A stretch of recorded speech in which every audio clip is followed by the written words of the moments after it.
today's episode of Now You Know. Today what I'm going to be talking about is burnout during the pandemic.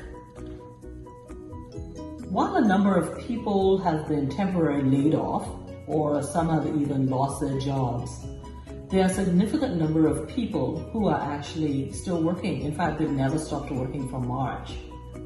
Some of these are deemed essential workers.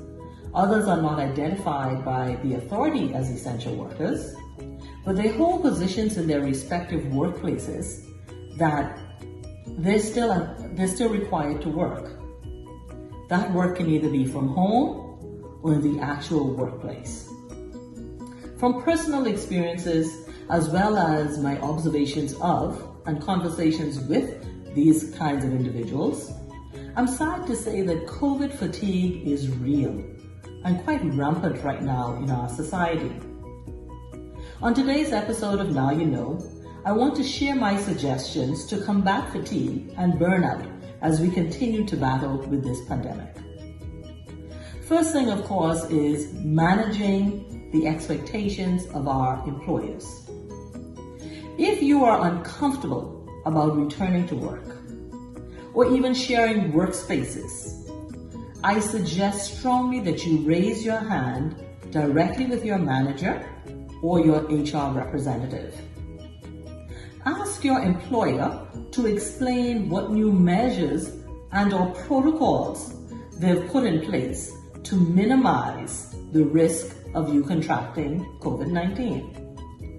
Immediately advise your manager and human resources if you are unwell or may have been exposed to COVID-19. Ensure that you and your employer agree to deliverables and the timelines. If you need time off, request the time off. Ensure that you and your employer have agreed to certain terms and conditions and ways of working. What do I mean by that?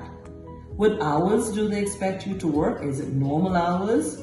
Are there contracted hours, shortened hours? Make sure that you have rest periods.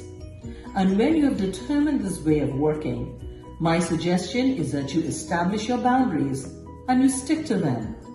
It's inappropriate to have a call at midnight for something so urgent when in fact it can wait for tomorrow. And of course, it all depends on the kind of business that you're in.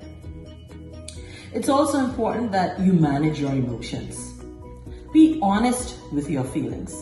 If you're uncomfortable about returning to work, that's okay. If you feel pressured, if you feel a sense of fear, it's okay. I urge you to manage and own your emotions and your feelings.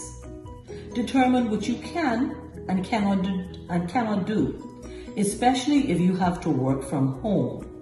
You may not have the right bandwidth, you may not have the necessary tools or access to the company's network. Whatever it is, manage yourself. You know what you can and cannot deliver. Seek support. Thankfully, a lot of government agencies, ministries, church organizations, family and friends are there to support you.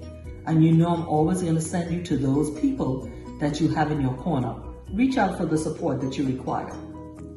And then you must find some source of relief, whether it's gardening, exercising, learning something new, chatting with family and friends, and of course, if they're not in the same house, that should be done by Zoom or WhatsApp or any other kind of technology. But find a way to release your stress. What I've shared with you is what I personally believe you should be doing. I'd like to hear from you though. I want my viewers to really come back to me and share with me exactly what they may be doing, what you're doing to prevent burnout and fatigue. And in fact, I also welcome any questions that you may have. I promise you I will answer all your questions. We will beat COVID-19, but until then, it's important that you take care of yourself because you're not only important to the workplace or to the job, you're important to your family. You're important to all of us. You wondered, I'm sure, for a while now, how can I keep this going? How can I beat burnout and fatigue?